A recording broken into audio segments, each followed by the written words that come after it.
Liverpool Street Underground station, which is the start of today's walk. This is relevant, by the way. I'm not just filming this because it's here. I have a strong feeling that this entrance to the underground here, Liverpool Street Underground station, has been used in at least one film. I can think of a Mission Impossible film where this features in it. Any others that you can think of? Today, in case somehow I haven't put it in the title or the thumbnail, although I imagine I have, today I'm walking the Circle Line. Never done it. It's a real challenge. Oh, it's really windy today. So yeah, today I'm going to walk the Circle Line, which I've never done. It's one of the kind of Great London challenges, and I feel today when I was getting ready, I was really like prepping for a proper trek, a proper hike, because I'm not entirely sure the walk. I think, according to Wikipedia, I think the Circle Line is something like 17 miles long, I believe. 17 miles long, which isn't insignificant, is it? It's difficult to imagine this walk as 17 miles. But yeah, certainly, I'll put the number, I'm going to try and see if I can remember. I think I remember, it's 36 stations. So there's not going to be too much of this kind of piece to camera stuff, because I've started too late. That's me, innit? This morning, did a bit of gardening, hung out with the wife for a bit. So it's 2 p.m, just after 2 p.m, about 2:15. So I've got to guide me though, and this is a real treat, and we'll talk about this as we go. Got this book from 1930 by William Kent called London for Every Man, and it's got wonderful colour maps in it of the central portion of London, and it goes up to Hampstead, goes south a bit, and it shows the route of the underground on the street plan, so I can try and plan the walk as accurately as possible to the actual route of the train tracks, which is quite a rare thing. So this is my guide now, a 1930s book, and there are some really interesting quirks that I know the train nerds already will know, but there's some things that I didn't know about, some station name changes which are really intriguing. So let's crack on. Moorgate's just up here. This is one of the shorter sections of this route. We're going to go station to station around the Circle Line. Station to station. David Bowie album, good title for this walk.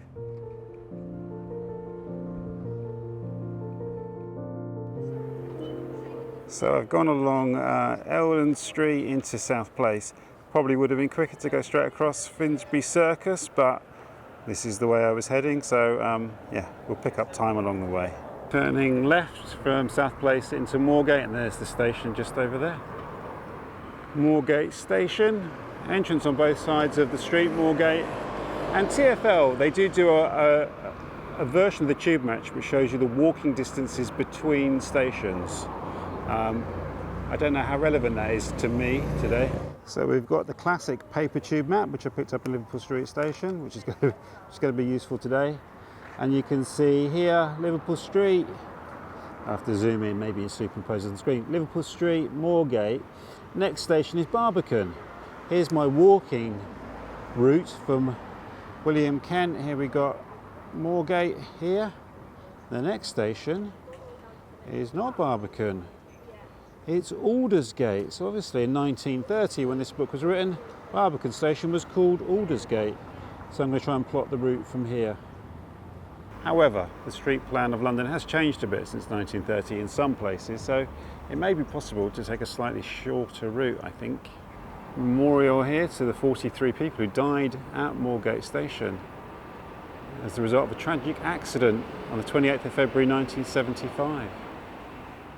Straight away I've run into the limitations of the William Kent map, so I'm going to go Moor Place, Moor Lane, Silk Street, and then through the Barbican, because the Barbican estate is right in the middle of 4th Street, gets cut off, and I think going through there is going to take time, so I'm going to go round it. I could go down to London Wall and around, but I'm not going to. And you could just use these street maps here, which are outside every station. So I'm here, and I'm going to go New Union Street, which I think is open, big building works over there, and then Moor Lane, Silk Street, Barbican.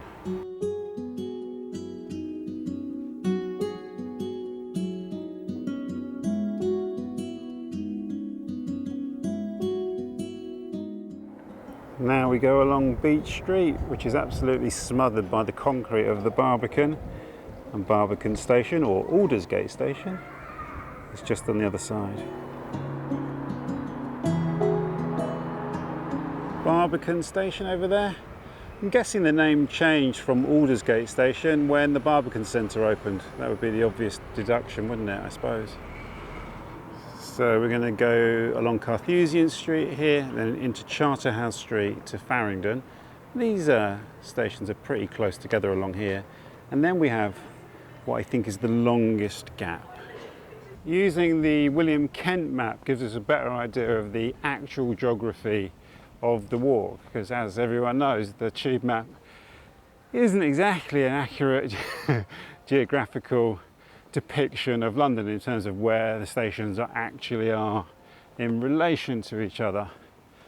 So, but however, you know what, the Circle Line, there's a few bits that are out, but I think the furthest west we're going to go is Notting Hill Gate, High Street, Ken, and then from High Street, Ken, I think it was my southern bit, I think is Victoria, and then we turn back basically along the river back to as far east as Aldgate, and then back to Liverpool Street.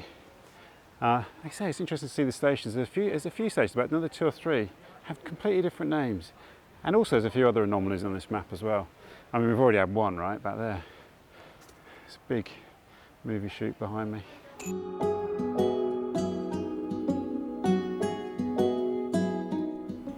Cowcross Street takes us directly to Farringdon Station from Smithfield Market, and on Kent's 1930 map this is just marked as Cross Street. So was that another name change in order to revert to the original name? Farringdon Station is really a fine station, isn't it, with those lovely white tiles out the front there. Slightly overshadowed now by Elizabeth Line Station opposite. But it's interesting, it says Farringdon and High Holborn Station at the top. Farringdon and High Holborn, which is interesting. Well, that's 4 stations down and just 32 to go, apparently. And this next section from Farringdon up to King's Cross is just straight up Farringdon Road to King's Cross Station, which the brilliant Diamond Geezer, both blog and person, has said this is the longest gap between stations. I mean, now the Circle Line, there's another branch that comes off the Circle Line, isn't there, that goes out to Hammersmith. Those stations must be included in the 36, must be. I can't believe there's 36 in the other bit. The Zeppelin building over there, which is great. I think that must be called the Zeppelin building because there you go, there's a plaque down there which records the fact that this building was hit by a German Zeppelin dropping bombs on London during a raid in the First World War. And this is one of those sections where the Circle Line is actually running along an open cutting, so it's actually no longer underground as such. And I'll be putting some Circle Line facts on the screen as we go, rather than trying to remember them and recite them. And this does feel a bit like a challenge video, rather than a walking tour, history walking tour. I'm giving out bits of information. I'm not sure what the challenge is. I think for me it's just to actually do it and to find a new way of seeing London.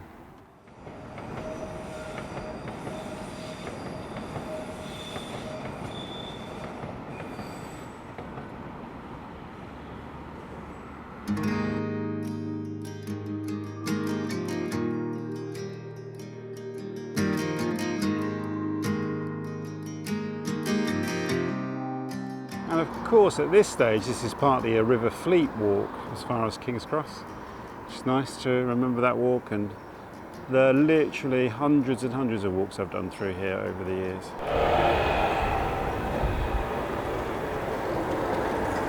If we turn off King's Cross Road into Acton Street, we see the tube again. In fact, I think I can hear it now.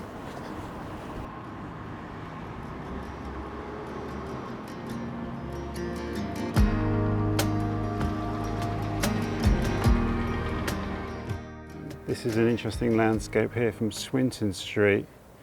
What's that brick tower over there? I'll zoom in. What's that all about? That's interesting, isn't it? And now we've turned into Gray's Inn Road. which takes us up to King's Cross. King's Cross St Pancras station here. It's it's exactly 3:30, so I started at 2:15. That's an hour and a quarter to get here, which is not bad considering I'm filming and looking at the book and stuff. And of course, King's Cross station is the scene of another terrible tragedy where people lost their lives in a fire. And now we have 3 stations in relatively quick succession along the Euston Road and Marylebone Road, Euston Square, Great Portland Street and Baker Street.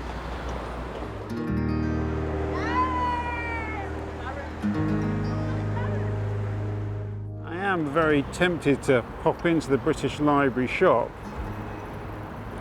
I suppose this isn't a time challenge, I'm not trying to make any record. The Rocket pub here is a very fine building, isn't it? Quite grand. Survivor of the beginnings of the railway age, I'd say. And look, we can see up here, it was originally called the Rising Sun. This is definitely going to be the hardest part of the walk because of the unpleasantness and the brutality of this road, and it's just at that moment that the red light has stopped up there and stopped the cars. I'll get another shot that shows the reality of what walking along the Euston Road is actually like. Here they come. Here they come like a stampeding herd of wildebeest, metal wildebeest. Euston Station, but not on the Circle Line. Euston Square is the Circle Line station. Euston Square station here. This is what I always think of, this entrance here, although it is also on the other side of the road now. But yeah, that's another one off the list. I mean, the great thing with the Circle Lines, you can basically walk along the route, the tube line without zigzagging too much, I don't think. Maybe a little bit when we get west, a tiny amount. So far, not really been the case, has it? Unlike when I did the Metropolitan line walk, why I chose that one as one of my first tube walks, I walked from Finchley Road to, got to Northwood, I think. And certainly at the beginning, the detours were huge. I don't know why, I think I was looking for an epic walk that day. And my only other previous tube walk that I can think of is when I walked the Central Line loop from Leytonstone out, you know, the loop that goes to Hainault.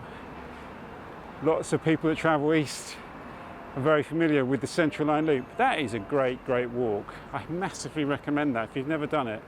That's a brilliant walk. And now the Circle Line. Obviously they've got still got 3/4 of it to go. Basically almost immediately after Euston Square we have Great Portland Street. Oh no, it's Warren Street. There you go, got mugged off there. A little bit further along. One of these kind of identikit weird new mega developments here, just off Euston Road. Right next to the famous Euston Tower. I remember going up there to visit Hodder and Stoughton when I did some work for them once. It used to give me vertigo the minute I came out the lift.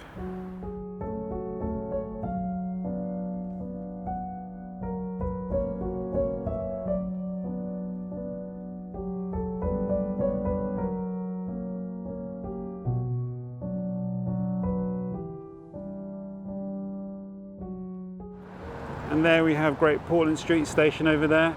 It's interesting to see it from this angle where it looks marooned from the buildings around it, like a tube station island, like a little spaceship portal into the netherworld.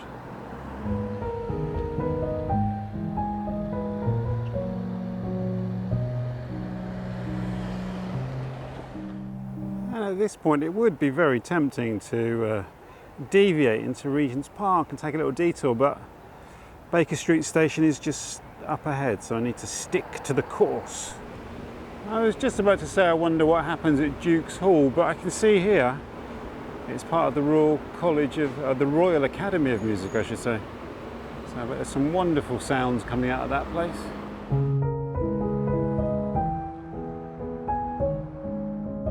Just past Madame Tussauds we'll find Baker Street station. Baker Street station, a real classic. It's now 4:15, so it's basically exactly 2 hours since I started. Question is, do I stop for a coffee here or do I keep going to Edgware Road? That's the dilemma.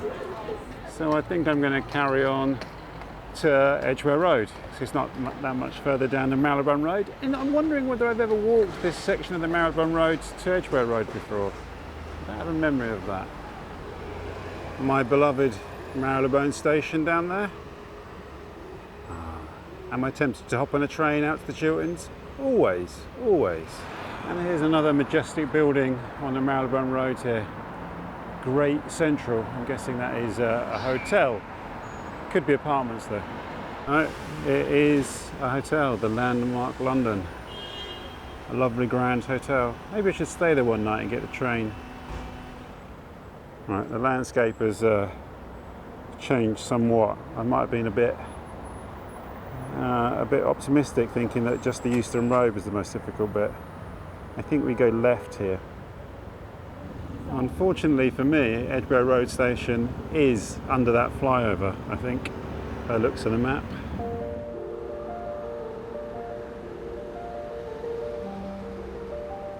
So this is where the Apple map was very misleading. Yes, I used the Apple map and not the 1930 map at this stage for this little section here. That's it there. So it's just a back entrance to Edgware Road. So I might cross and go around the other way. Double red phone boxes here on the corner of Chapel Street. That's a sign that there's good times ahead, I would say. I've lost the use of language. It might be time for me to sit down and have a coffee. So Edgware Road Circle Line station is here in Chapel Street. Of course, there is a Bakerloo line station, which is annoyingly separate if you were looking to change. It's a fine station, isn't it, Edgware Road?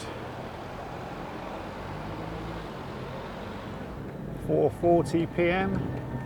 Straight on down to Paddington station down there, and we'll check the William Kent match because I think the tube station is called something else. Let's have a look though.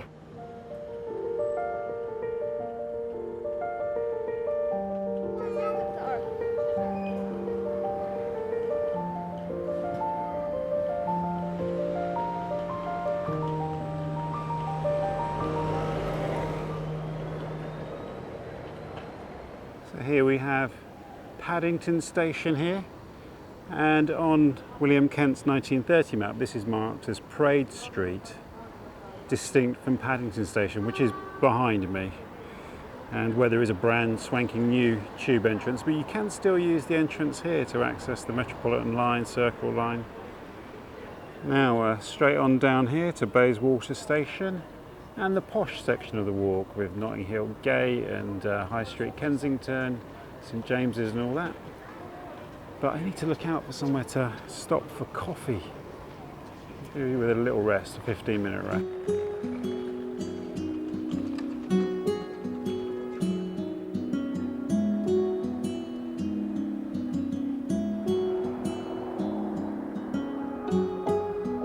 Up Brook Mews here. I'm just trying to work out which Lost River this is. Going up Craven Hill now. It's really beautiful around here. Down Craven Hill Gardens here, which is really lovely. Now I have to go around the block a little bit, so I'm turning into Porchester Terrace. Still haven't found anywhere to sit down for a coffee. Now into Porchester Gardens. Bayswater Station is just around the corner.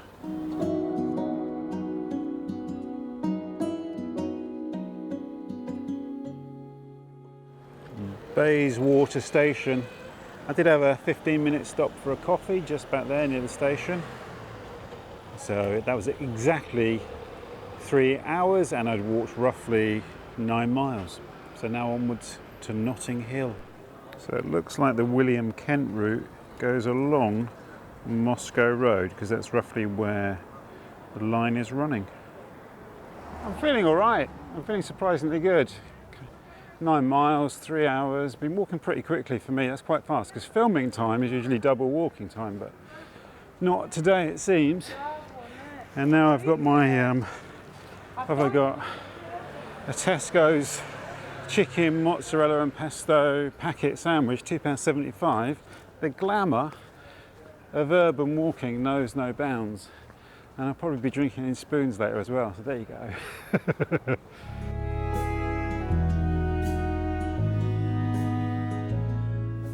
turned off Pembridge Square into Pembridge Gardens. Isn't it beautiful? I wonder if I'll finish in the light tonight. It doesn't get dark till after 9, so... And another iconic station. It feels like all these Circle Line stations are kind of iconic, aren't they? Here we are at Notting Hill Gate. Wonderful place. We won't dwell though, we'll be going down Church Street to High Street, Kensington, another great London icon. Climbing up Kensington Church Street now, climbing Camden Hill, however you pronounce it. I did that walk a couple of years ago. It's great. Lots of traffic. Churchill Arms over there, with a fine display of flags on its roof. I'm guessing that's for VE Day. Is it the Churchill Arms that does all the Christmas trees? How many stations have we walked now? I've kind of lost track. By the way, I counted up on the map how many are in the classic Circle Line. It's 26, not 36. 36 must be including the bit that goes out to Hammersmith. By my estimation, off the top of my head, I'm going to say we've done 10 maybe, perhaps. I wasn't far off. We've walked 11 stations so far, and number 12 is just down here.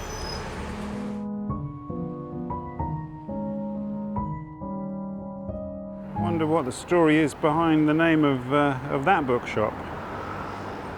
Let's make it a little bit interesting and go around the back streets to get to High Street Kensington Station. Just going down Holland Street here. This isn't the most direct route, but I'm going to go down Kensington Church Walk because I love this little lane here. There's lots of them leading off of Holland Street.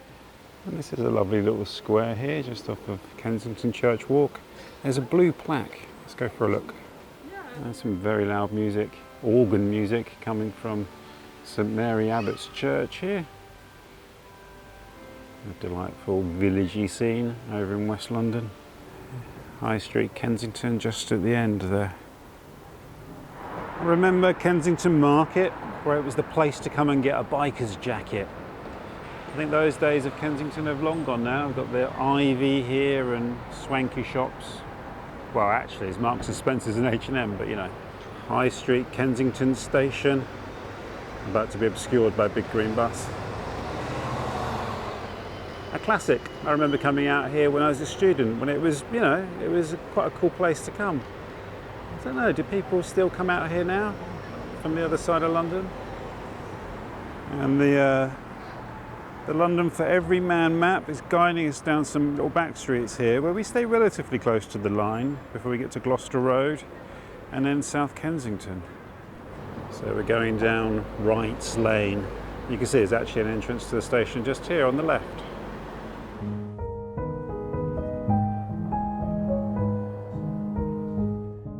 Marlowe's Road in the Royal Borough of Kensington in Chelsea. Just trying to think how many boroughs we've been in today. Let's work it out at the end.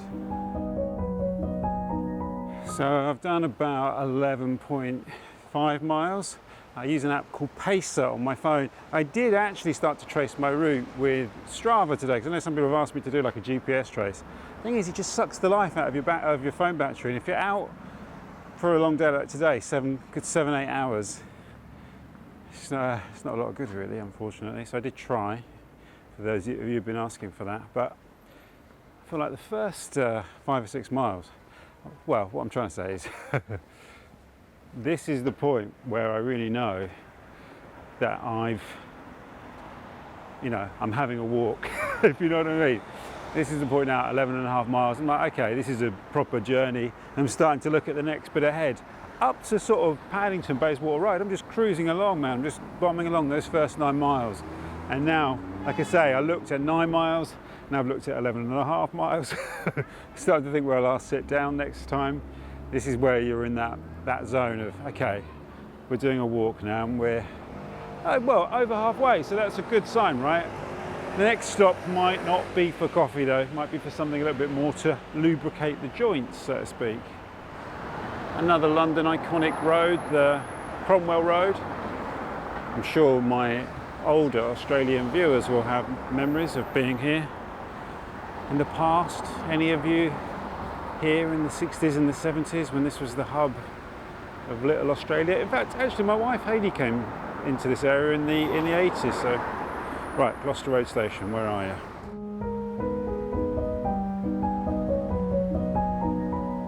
And here it is, Gloucester Road Station, and another fine bit of Metropolitan Railway architecture with some lovely decorative font there at the top. Different colours in a lot of the places, aren't they? Slightly different styles, and this is a delightful station. There used to be a great little second-hand bookshop just down here somewhere. I'm trying to remember where it was, and it used to be open at all times till like late on a Sunday, like 10 o'clock, 11 o'clock. Got some great books in there once upon a time. I wonder if it's still here. I have a horrible feeling that it was here, what is now Alexis, some sort of natural wine dining experience thing. That's a shame. This is lovely though, isn't it? Stanhope Mews South. How delightful. Stanhope Gardens, here is the route to our next station, South Kensington. Great walk along here, love it. This is a very different view. I imagine this won't be a car park for much longer. Wow, look at Bute Street now. So lively on a Sunday evening. Never used to be like this. I used to live in the adjacent street for a period of 6 months. Wow, this is great. Glendale Place. I lived down here with my wife for 6 months when we returned to the UK from Australia. I had to think about that. And you could just get rooms here in one of these old hotels, and yeah, you paid a weekly charge. I can't remember what we paid. I think it was like 130 quid a week, and that included everything. And they brought you fresh linen every week, and we were right at the top up there. Even though we only had one room with a shared kitchen and bathroom, you could go out onto the roof. It was great. I loved living here for that brief period of time. It's great to see this shop still here, Kensington Chimes. I always regretted not buying. They had a chopping board for the kitchen in the window. It was called a shopping board, shop-on board. I always think about that. You can't beat. That was a really beautifully executed pun. The wonderful South Kensington station here. I always loved that little kind of arcade of shops that's there in the station. Station Arcade. I'm not sure if it is called Station Arcade, but often used to pick up a pasty in there. So Sloane Square is our next station. We're here, South Ken, Sloane Square. It's pretty much straight. And from here down to Westminster is a walk I used to do a bit when I lived here. I used to work at the Tate, so sometimes I'd walk back. So we'll go down Pelham Street here with the tube running along an open cutting to our left. It's 5 to 7. Sunset is just after 9 o'clock. So I've been walking now, it's coming up to 5 hours, just under 5 hours. But I'll probably get to Sloane Square when I've been walking 5 hours. Some people say, in fact if you Google it, they say that is how long, where's the tube? If you Google it, it says how long does it take to do the Circle Line walk? The answer you'll get is it takes about 5 1/4 or 5 hours 20 minutes. And even though I'm filming and I stopped for a coffee, let's just say that adds an hour. I still think I think it's a push to do it in 5 1/2 hours, I would say. Beautiful Michelin building over there. It's it's a very recognised Art Deco masterpiece, isn't it, I think? And we're going to go down the street I think we'll go down that street over there to the left. I think Draycott Gardens takes us nearer to Sloane Square Station. So it's actually Draycott Avenue. It may not be the quickest route. Let me quickly look up my William Kent map. It's inconclusive, to be honest with you. So if you think it's quicker to walk in straight lines, let's go down here, then do a left. I think I am going to deviate a little bit around the back streets, going down Denyer Street now, past this fine-looking council estate here. Turning right into Rawling Street. Barely a soul around, so lovely and quiet. So many different ambiances we've passed through today. And now left into Cadogan Street, and Sloane Square is just to the right. Turning right into Cadogan Gardens. I can see King's Road Sloane Square just down there. Sloane Square really is quite beautiful, particularly on a summer's evening. It is gorgeous, and it's the 1st of June today, so I think we can call this summer, can't we now? Or is it late spring? And just next to the Royal Court Theatre there, to the right, we have Sloane Square Station. And I'm going to sit down for 10 minutes before pushing on to Victoria. So we'll just go down, I can never pronounce this correctly, Holbein, is it Holbein, the painter, Holbein?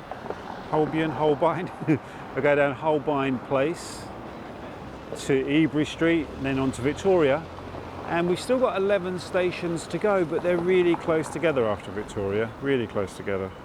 So I'm going to go down Whitaker Street just to do a little bit of a left-right to get onto Ebury Street, then that's straight through to Victoria. Taking a right into Bourne Street. You could carry on a bit and turn right, but I think this is sticking closer to the route of the railway line, which cuts across and basically runs between Ebury Street and Buckingham Palace Road. It's always nice to be reacquainted with the Mozart statue here on Orange Square, which is a lovely little square this. And it brings us on to Ebury Street. Always love these Peabody flats here above the shops on Ebury Street, and on the other side on Pimlico Road.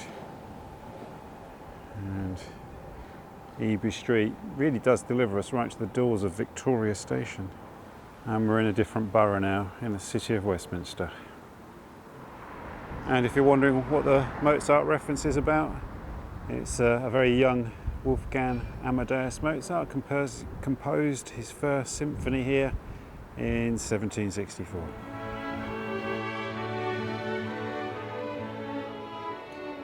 It's very quiet in Ebury Street as well. Turning out of Ebury Street, we find ourselves at Victoria Station. So here we are at Victoria Underground Station on the Circle Line, of course. It's a significant point for me because this is the point where we turn east and make our way back to Liverpool Street, where this epic journey started at 2:15 today. The time is now 7:52 p.m. and I've walked about 15.3 miles. I'm deducting the distance I walked from home to the tube station. Our next station is St James's Park, so I think the best way is to go along Victoria Street and then up Buckingham Gate and then another road to get us to St James's Park. You can tell I'm a little bit tired now. I've only had that 15-minute sit down and I stopped at Sloane Square for about 5 minutes. This is Victoria Street.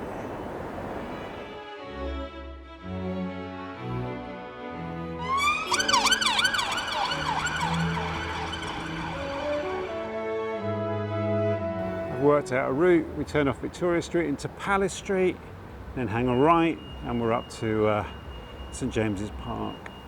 I've always found this a slightly strange part of London, a bit like, where is it? What is it? In terms of the psychology of doing this walk, it's funny, I feel quite relaxed now, even though I've been walking now will be about 16 miles.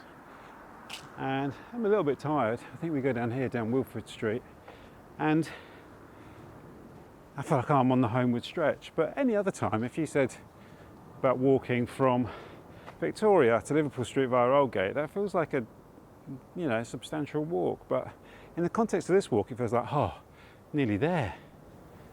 Wofford Street looks interesting here.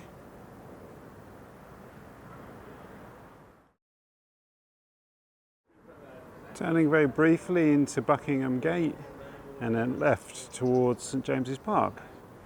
I'm sure the civil servants amongst you will be very familiar with this area. This is an entrance to St James's Park station, but I don't think it's the entrance. This is in Palmer Street, so I'm going to carry on along Petit France, I think. This is quite an impressive location for St James's Park station here. Buried in the front, or at the foot of this enormous kind of like modernist lump of Portland stone, obviously some sort of government building, I would say. It will tell us down there, I think. Makes me think of George Orwell's 1984, for obvious reasons really, the Ministry of whatever. And here's another grand Orwellian entrance to St James's Park Station. And the tube line is running down here, down Broadway, and then down Tothill Street, and you can see Westminster Abbey just down there. So the stations are going to come thick and fast now.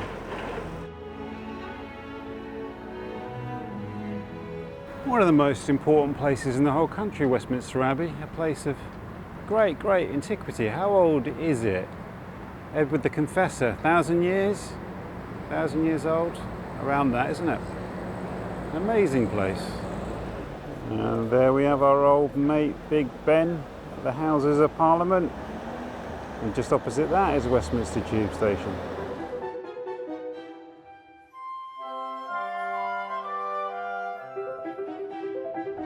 Westminster Station's here. And the next stop is Embankment, which the tube line runs basically along the embankment beside the river, surprisingly enough. I am sufficiently tired not to have the energy to cross the road and walk alongside the river, which is disappointing, I know, but this is a nice section here of Victoria Embankment Gardens. This is the Fleet Air Arm Memorial. Whitehall Gardens now, which takes us right up to Embankment Station, pretty much.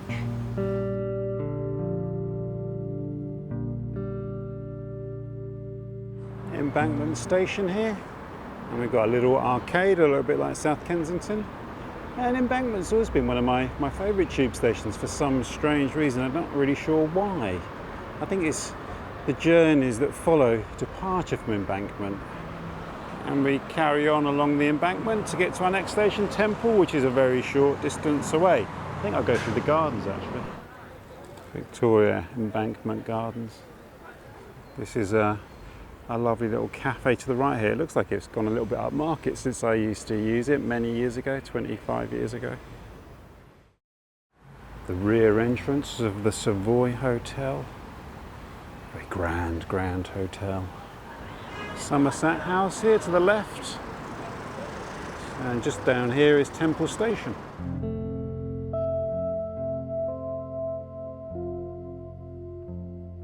And that's a really beautiful underground sign here at Temple Station. I've always thought Temple was one of the more curious little underground stations, not just because of the name, but partly because of the name.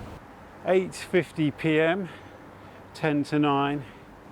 And I'm walking quite quickly now, basically. Geeks out. I want to get to the end, and I want to have a pint and sit down. Because, like I say, I've sat down for 20 minutes combined since 2:15. It's coming up to 9. Still a few stations, but not much distance. From here, we've got Blackfriars. Then I think we go Mansion House, Cannon Street, Mansion House. Monument, Tower Hill, Aldgate, Liverpool Street. It sounds like a lot, doesn't it? But distance-wise, boom, I think. I mean, I hope. Yeah, I mean, I know it in my head.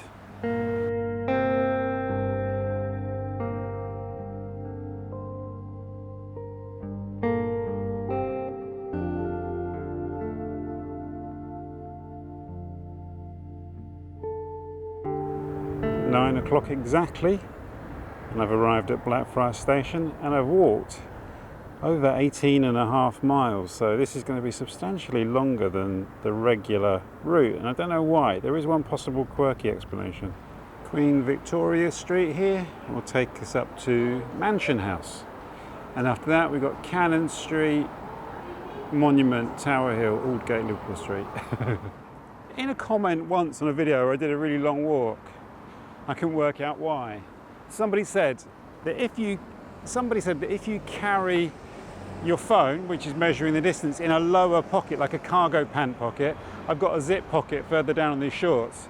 I'm not showing you, it'd be a bit undignified. If you carry it there, it calculates the distance incorrectly. It adds, I don't know if that can be true, because it's working off GPS, I think, isn't it? It's not counting my steps. Or maybe it is. Maybe that's the reason, because a lot of people measure this walk at around 17.5 miles, and I've done a good mile longer already, and I haven't even finished. Looking up Godalming Street, I walked down here just a couple of weeks ago on one of my City of London churches walks. Not just one of them, the last one.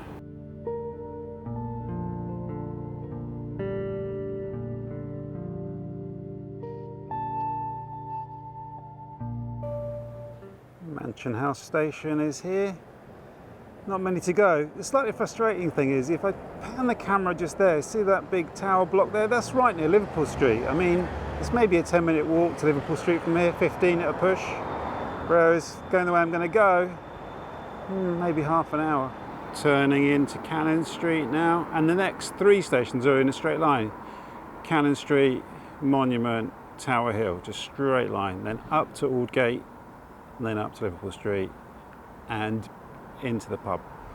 Cannon Street Underground station here. That might be the shortest distance that I feel like I've walked today. Between Mansion House and Cannon Street. Monument just up there. The mysterious London stone over there glowing in that wall. What does it mean? What is the real origin, the true meaning of the London stone? It's featured in a few videos. Love to hear your thoughts.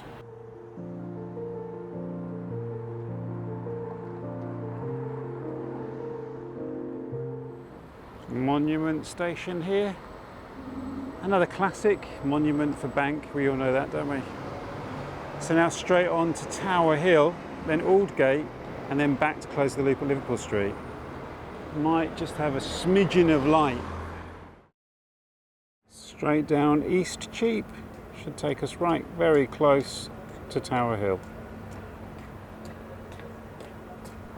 This is a slightly shorter distance than I thought it would be, which is good. A couple more icons of London over there. Tower of London, and behind it Tower Bridge. If you want the definition of willpower, I just had to go in this spoons. I just went in this spoons to use the loo and didn't have a pint. Tower Hill station. And on the William Kent map, it's marked as Mark Lane, which is interesting. So I wonder when they changed the name to Tower Hill. The Roman wall, which you can't see in the dark. But just up to Aldgate, which is the last station that I haven't been to, and then closing the loop at Liverpool Street. And walking up Mira here reminds us of just exactly how many former walks we've crossed paths with today. So many walks. The time, by the way, is 9:45. Golden Fleece Court.